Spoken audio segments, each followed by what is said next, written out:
하나님 주신 생명의 말씀 베드로후서 3장 17절과 18절 말씀을 중심으로 오직 영적으로 성장하라 하는 제목의 말씀으로 은혜를 받고자 합니다.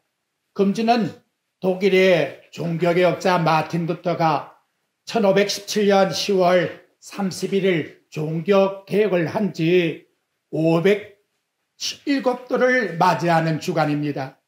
당시 그는 35세 나이로 95개의 항목의 항의문을 비덴베르크 대학 벽보에 내걸고 종교개혁의 봉화를 들었습니다.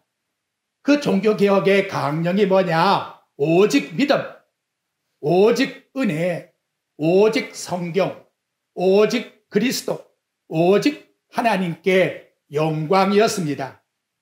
오늘은 종교개혁 강령을 실천하는 성도의 삶에 관해서 베드로 사도께서 유언적으로 남겨주신 하나님 말씀을 살펴보고자 합니다. 먼저 베드로후서를 읽어보게 되면 본인이 지난날의 신앙의 오점을 잊어버리지 못하고 있다는 걸 발견하게 합니다. 본문 1장 10절에 보면 그러므로 형제들아 더욱 힘써 너희 부르심과 택하심을 굳게 하라. 너희가 이걸 행한즉 언제든지 실족지 아니하리라. 베드로의 문장 가운데 실족이라고 하는 프라이오라고 하는 이 단어는 잘못하다, 범죄하다, 파멸하다 이런 뜻을 나타내고 있는데 본인이 스승이신 예수님을 모른다고 배도한 사건을 생각했기 때문에 이 말씀을 기록하지 않았을까 이렇게 생각을 해봅니다. 다음으로 베드로후서 1장 14절에 보게 되면 이는 우리 주 예수 그리스도께서 내게 지시한 것과 같이 나도 이 장막을 벗어날 것이 임박한 줄을 압니다. 그래서 장막을 벗어난다. 그것은 곧 자신이 세상을 떠날 시간이 가까워졌다라는 걸 예감하고 있는 거지요. 그런 의미에서 이 베드로후서는 사도 베드로의 유언적 서신과 같다. 이렇게 말씀드릴 수 있습니다. 그렇다면 베드로 사도가 바라는 바람이 있을 거 아니에요. 이 서신을 흩어져 있는 고난당하는 성도들에게 왜 보냈을까? 그래서 본문 1장 15절 말씀에 가보면 내가 힘써 너희로 하여금 내가 떠난 후에도 내가 죽은 후에도 어느 때나 이것을 생각나게 하려 합니다. 나는 이 세상을 떠나지만 살아있을 때에 내가 너희들에게 말해주고 있는 이 서신을 늘 기억하면서 살아가야 실족하지 않는다. 바로 그러한 의미를 기록한 목적 중에 하나로 주고 있다는 것이지요. 그리고 그 주신 목적의 핵심이 뭐냐? 오늘 우리 읽은 베드로후서 3장 17절과 18절의 말씀 속에 나타나고 있는데 결론의 18절에 가보면 오직 우리 주 곧 구주 예수 그리스도의 은혜와 저를 아는 지식에서 자라가라. 이 아옥산호라고 하는 자란다, 성장한다. 그것이 항상 성장하라고 말씀하고 있습니다. 자전거를 타고 가다가 쓰게 되면 넘어지게 되지요. 우리 신앙도 마찬가지라는 거지요. 멈추지 말아라. 정지하면 넘어진다. 앞으로 전진해 나아가라 라고 말씀합니다. 여러분 성장이라는 단어를 생각해 보십시오. 첫째 성장이라는 것은 생명이 있어야 성장할 수 있는 거예요. 식물이든 동물이든 인간이든 생명이 있어야 되는 거예요. 두 번째는 그 성장할 수 있는 조건, 환경이 맞아야 되는 거예요. 어린아이가 무럭무럭 성장하려면 젖을 먹어야 되지요. 그리고 숨을 쉬어야 됩니다. 그리고 활동을 해야 되는 거지요. 움직여야 되는 거예요. 마찬가지로 사도 베드로는 당시 로마 제국의 기독교 탄압으로 신앙의 박해를 받아 여기저기 흩어져 살고 있는 나그네, 일명 디아스포라라고 말하지요. 그 성도들에게 바로 이 성장하는 신앙을 명령적으로 내가 세상을 떠난 다음에도 너희들은 반드시 신앙에 성장해야 된다. 이걸 강조하고 있음을 일러주고 있는 거지요. 왜 이 교훈을 그렇게 강조하는 의도가 뭘까요? 신앙의 성장이 없다면 마치 자기가 과거에 예수님께 배도한 사건, 그것처럼 신앙이 넘어질 수가 있기 때문에 바로 이러한 말씀을 유언적으로 주고 있다는 걸. 유언이라는 것은 진실합니다. 마지막 죽으면서 무슨 거짓말을 하겠어요. 그리고 참으로 요긴한 거지요. 내가 이 세상 다 평생을 살아봤는데 정말 신앙에 정말 중요한 게 뭐냐? 그걸 마지막으로 지금 남겨주고 있는 걸 본문에서 나타내고 있다는 거지요. 그것이 그때만 있는 성도들에게 해당되는 말씀이 아니고 저와 여러분들에게 꼭 해당되기 때문에 하나님께서 이 말씀을 주고 있다는 걸 기억하셔야 합니다. 본론적으로 신앙 성장에는 두 가지 요소가 있어야 된다고 말합니다. 여러분들이 18절 말씀에 보면 오직 우리 주 곧 구주 예수 그리스도의 첫째 뭐라고요? 은혜. 한번 따라해 봅시다. 하나님의 은혜. 내 신앙이 성장하려면 하나님의 은혜가 내게 있어야 돼요. 그리고 두 번째에 일러준 말씀이 그를 아는 지식, 곧 하나님의 말씀이 내 마음에서 항상 역사해야 된다는 거지요. 그래서 신앙의 성장의 선택이라는 것은 곧 하나님의 뜻이고 구원을 받은 모든 성도들에게 어떤 선택의 요건이 아니라 필수적 요건이라는 것을 말씀해주고 있는 것입니다.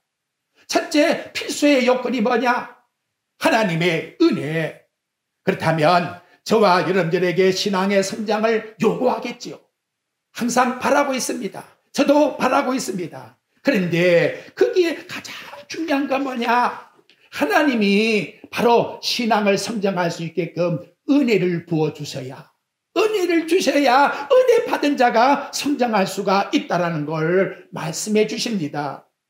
하나님이 장사전에 선택받은 자녀들에게는 하나님이 뭘 줄까요? 은혜를 부어주어서 그 영혼을 성장하게 만드신다는 거지요. 고린도전서 3장 6절부터 7절에 보면 나는 심었고 아볼로는 물을 주었으되 오직 하나님께서 자라나게 하셨으니 오직 하나님께서 자라나게 하셨다. 그런즉 심는 이나 물 주는 이는 아무것도 아니로되 오직 자라게 하시는 이는 하나님뿐이시다. 바울은 두 번씩이나 오직이라고 하는 알라의 단어를 쓰고 있습니다. 그 내용은 뭘까요? 다른 방법이 없다는 거예요. 우리 인간은 허물과 죄로 죽었던 영혼이잖아요.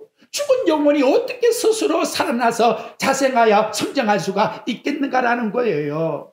그러니까 인간의 노력과 힘을 통해서 내 신앙이 성장된다는 것은 거짓말이에요. 어불성설이라는 거지요. 위로부터 나리는 하나님의 은혜를 받아야만 성장할 수가 있다는 거예요.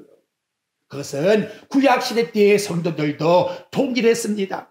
그래서 호세아 14장의 말씀에 나보게 되면 호세아서가 이스라엘 백성들에게 일러줍니다. 오직 사랑의 하나님께서 은혜를 베풀어 줄 때에 그 놀라운 은혜의 사랑이 타락한 이스라엘 백성의 마음을 고쳐주고, 우리 마음이 고쳐지는 것은 누가? 하나님이 뭘 주셔야 돼? 은혜를 주셔야만 내 마음이 고쳐진다는 거예요.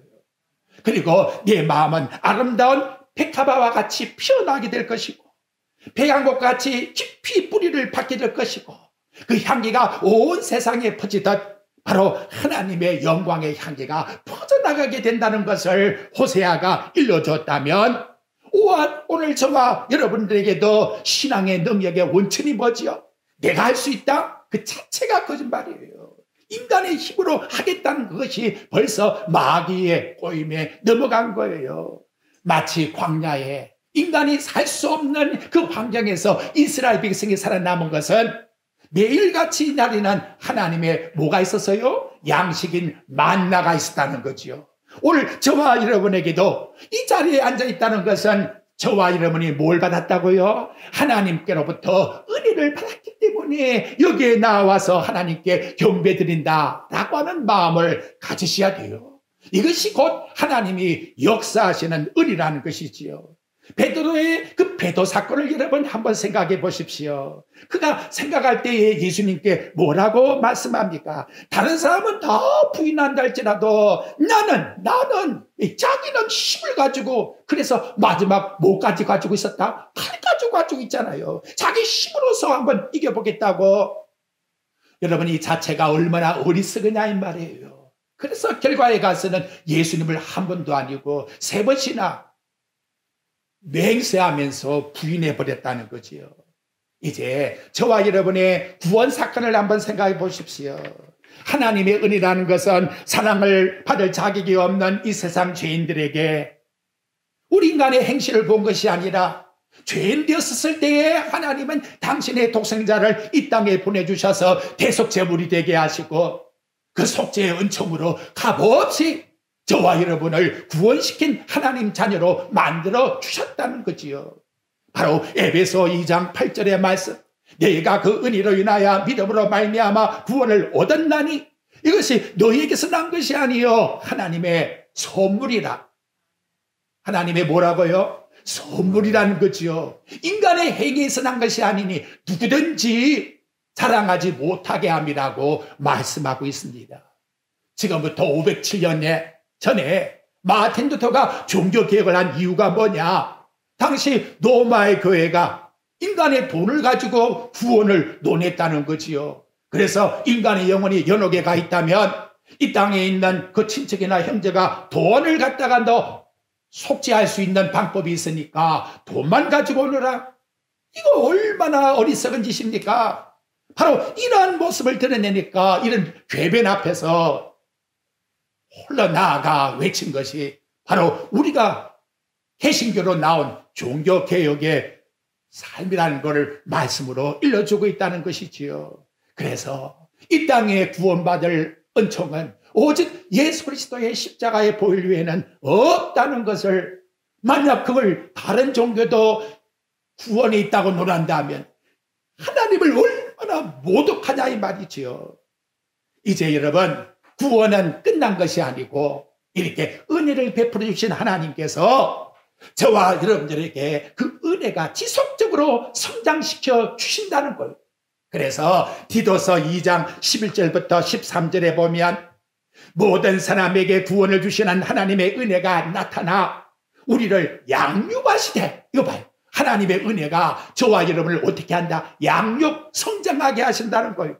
경거치 않는 것과 이 세상의 정욕을 다 버리고 신중함과 의로움과 경건함으로 이 세상에 살고 복스러운 소망과 우리의 크신 하나님 구주 예수 그리스도의 영광이 나타나심을 기다리게, 천국을 소망하게, 그것이 뭐냐? 우리 심령 속에서 역사하시는 하나님의 은혜라는 것을 오늘 저와 여러분에게 일러주고 있습니다.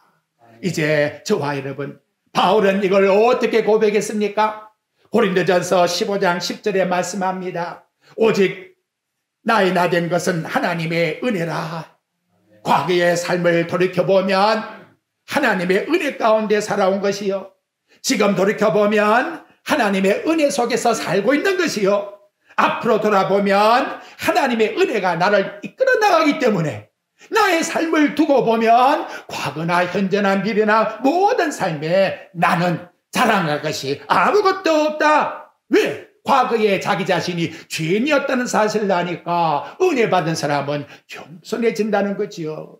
또한 현재의 업적을 남겼다 할지라도 하나님의 은혜로 말미암아 이루어졌기 때문에 하나님께 영광을 돌려드리고 감사할 뿐이지요. 그리고 앞으로의 미래의 삶이 내가 살아나가는 것이 아니라 하나님의 은혜가 우리를 이끌어 주시기 때문에 그분만을 의탁하며 살아가게 된다라고 이와 같이 우리에게 말씀해 주고 있다는 거예요.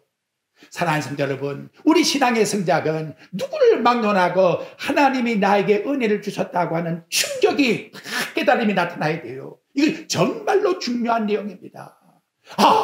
내가 하나님의 은혜 가운데 살고 있구나. 그 충격이 다 내게 떨어져야 돼요. 왜? 골로새서 1장 6절 말씀에 보면 이 복음이 이미 너희에게 이름에 너희가 듣고 복음을 듣고 참으로 하나님의 은혜를 깨닫는 날로부터 참으로 그때부터 하나님 은혜를 깨닫게 될 때에 온 천하에서 열매를 맺어 자란다라고 이와 같이 말씀해 주고 있습니다.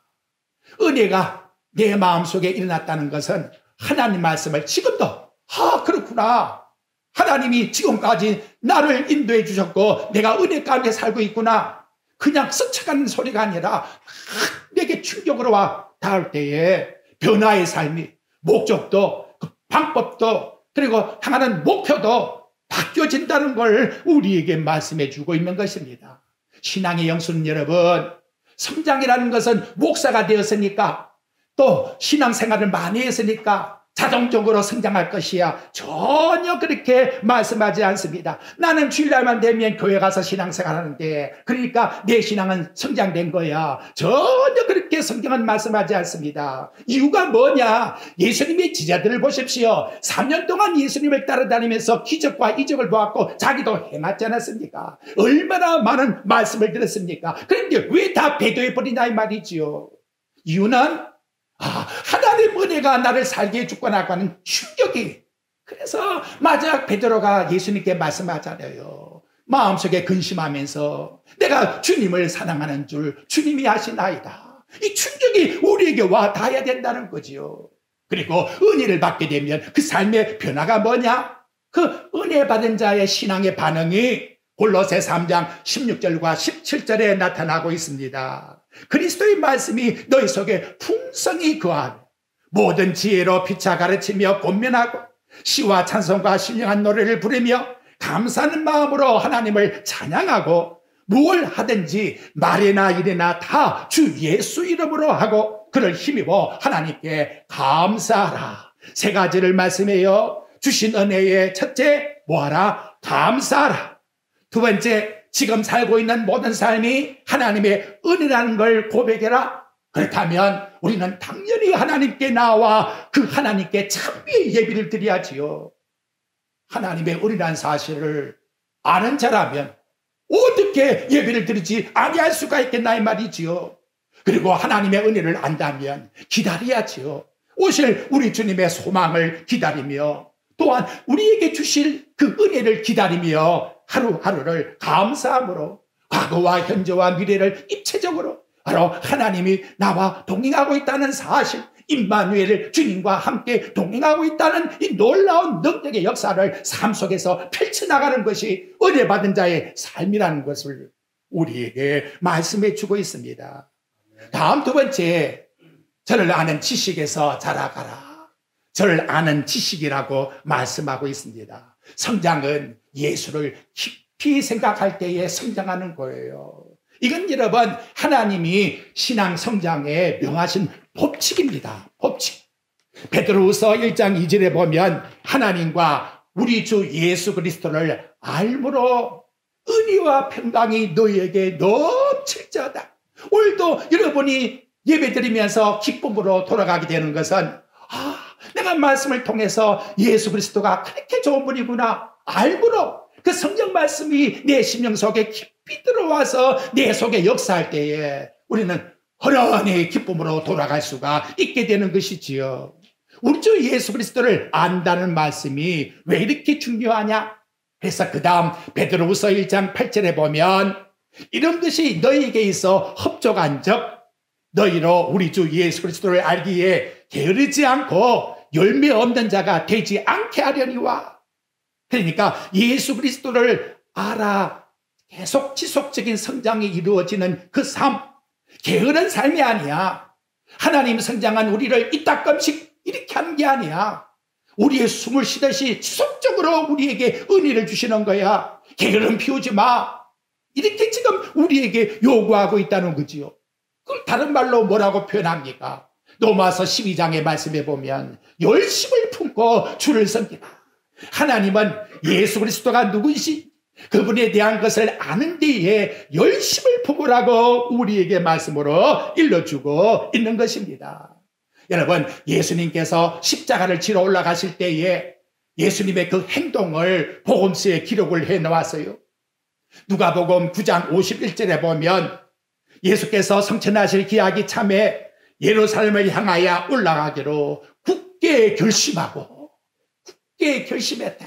이 하나님의 은혜의 역사는 우리로 하여금 신앙의 표대를 향해서 굳게 하나님의 뜻을 위해서 결심하게 만드는 거예요. 그래, 지금부터는 이렇게 결심하는 거예요. 이게 얼마나 중요한 은혜입니까?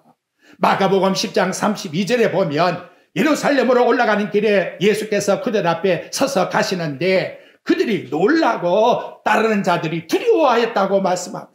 얼마나 당당하게 예루살렘 십자가의 죽음으로 나가는 길이 당당했는지, 그것이 여러분 우리 종교개혁한자들의 모습 아닙니까? 당당하게 죽으면 죽으리라. 그게 순교자들의 모습이잖아요. 바로 그러한 삶을 살게끔 우리 하나님께서 역사하셨다는 것이지요. 그래서 말세를 당한 우리 성도들에게 부탁하는 말씀이 뭐냐? 계시록 3장 15절의 말씀이 나오지요. 라오디아 교회에 아멘이시여 충성되고 참된 증인이시여 하나님의 창조의 근본이시가 가라사대 내가 네 행위를 아노니 네가 차지도 아니하고 덮지도 아니하도다. 네가 차든지 덮든지 하기를 원하노라. 네가 이같이 미지근하여 덮지도 아니하고 차지도 아니하니 네 입에서 너를 토하여 버리리라. 이것은 뭘 우리에게 말씀합니까? 예수를 아는 생활에 게을리하지 말라는 걸 우리에게 강조해 주고 있다는 것이지요. 그래서 우리에게 중요한 것은 그를 아는 지식이 너무나 중요한 거예요. 이제 그 이해의 사건을 누가복음 24장에 나오는 엠마로 내려간 두 제자의 삶 속에서 살펴봅니다. 곁에 예수님이 같이 동행했지요. 두 제자는 예수님이 곁에 있다는 걸 알았습니까? 몰랐잖아요. 주막에 들어가서 예수님이 주시는 떡을 받고 먹은 다음 눈이 밝아져 비로소 예수님을 발견했다고 말씀합니다. 그리고 이들이 서로가 말한 간증이 뭐냐? 누가복음 24장 32절에 나와요.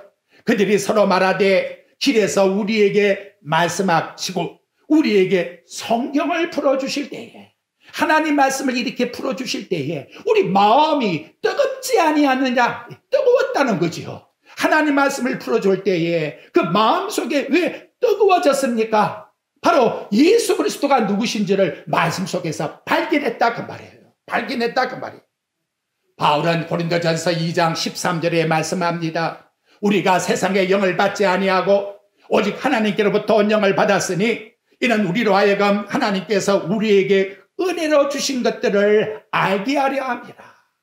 우리가 이것을 말하거니와 사람의 지혜가 가르친 말로 아니하고 오직 성령께서 가르친 것으로 하니 영적의 일은 영적으로야 불가능할 수가 있다고 말씀하는 거예요.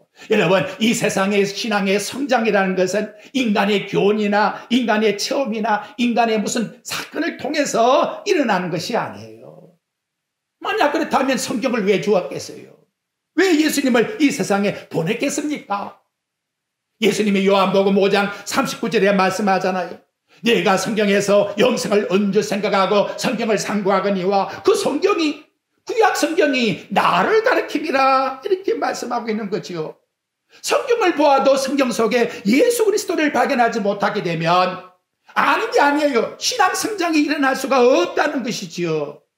그렇다면 여러분, 내 신앙은 얼마만큼 하나님 앞에 열심을 가지고 있습니까?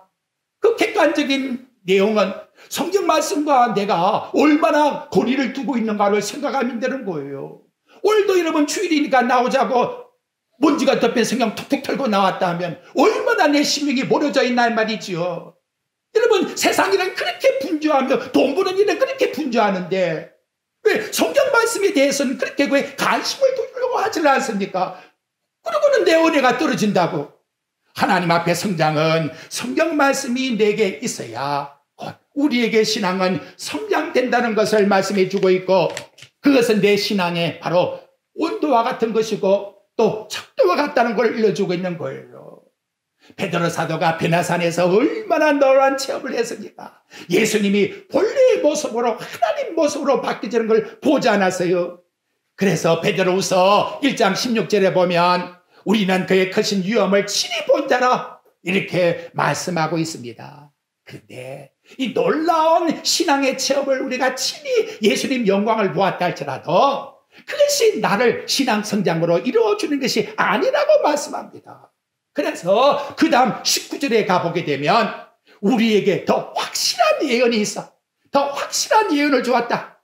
어두운 데서 비치는 등불 같으니 날이 새어 샛별이 너희 마음에 떠오르기까지 너희가 이것을 주의하는 것이 가니라. 그래서 더 확실한 예언이 뭐냐? 곧 하나님 말씀이 중요성을 우리에게 일러주고 있다는 것이지요. 여러분, 오늘날 얼마나 이단 이슬이 범람하고 있습니까? 또한 정치적으로 얼마나 우리의 영혼을 넘어뜨리려고 지금 난리가 났습니까?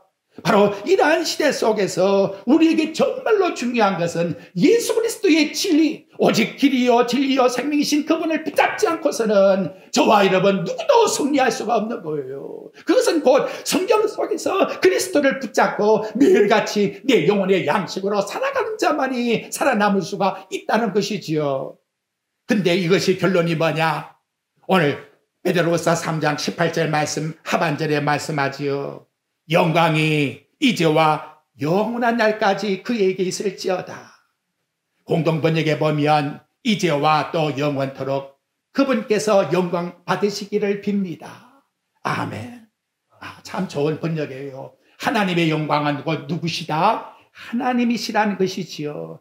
저와 여러분이 예수 그리스도의 은혜 속에서 그리스도의 말씀으로 성장하게 되면 누가 영광을 받는다고요? 하나님께서 영광을 받으시고 또한 하나님의 그 영광을 우리에게 주신다는 거예요. 이것이 바로 베드로서가 말씀하고 있는 결론의 말씀을 우리에게 일러주고 있지요. 이 모습이 얼마나 좋은지 에베소 5장 17절에 보면 사도 바울은 이것이 곧 영광스러운 교회라고 우리에게 일러주고 있습니다.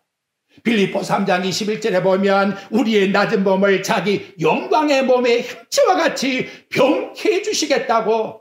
정말 여러분, 이 영광을 우리가 안다면 세상 영광과 좋게 비교할 수가 없는 것이지요. 그래서 우리는 예수 그리스도의 아는 지식 속에서 자라가라고 우리에게 말씀을 통해서 고민해 주고 있는 것입니다. 만약에 성장하지 못하면 어떤 상황이 벌어지느냐? 그 앞에 17절의 말씀이에요. 그러므로 사랑하는 자들아, 너희가 이것을 미리 알았은즉 무고한 자들의 미혹에 끌려 너희가 굳센 데서 떨어질까 상가라. 굳센 데서 떨어진다라는 것은 신앙의 안정성이 뭐한다? 불안해진다는 것이지요. 유다서 1장 20절에 보면 사랑하는 자들아, 너희는 너희의 지극한 믿음 위에 자기 자신을 세우라. 남이 세워주는 게 아니에요. 모든 신앙의 내용은 내 자신이 말씀 속에서 흔들지 않고 바로 서야 돼요. 그런데 가장 무서운 마귀의 미혹이 뭐냐? 갈라디아 6장 9절에 보니까 선을 행하되 낙심하지 말지니 피곤하지 아니하면 때가 되어 거두리라. 두 가지를 말씀해요. 낙심이라는 것. 나 이랬는데 왜 또 생겼을까?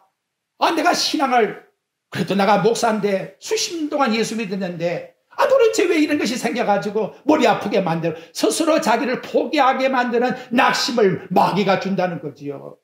또 하나는 뭐냐? 피곤하다, 권태감을 느낀다는 거예요. 부부도 같이 살면 권태를 느낀다 하잖아요.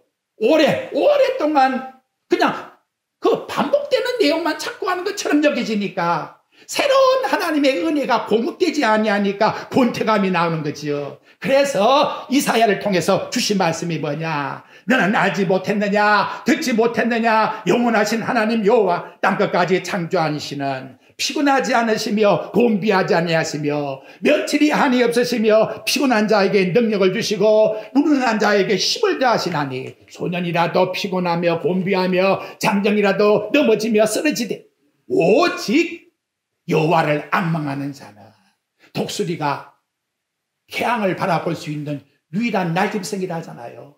예수 그리스도를 바라보고 지속적으로 날아가면 단박질하여도 곤비하지 않겠고 걸어가도 피곤하지 아니하리라. 바로 이것을 바울이 유언적으로 오늘 저와 여러분들에게 일러줍니다. 여러분, 오늘 이 성경 말씀 베드로 사도의 유언의 말씀을 들어보니까 어떠합니까? 인간은 심리적으로 철학적 지식으로 명상의 치료로 심신의 수련으로 세상의 방법으로 인간의 뭔가 마음을 변동시키려고 하지만 전부 다 가짜라는 거예요.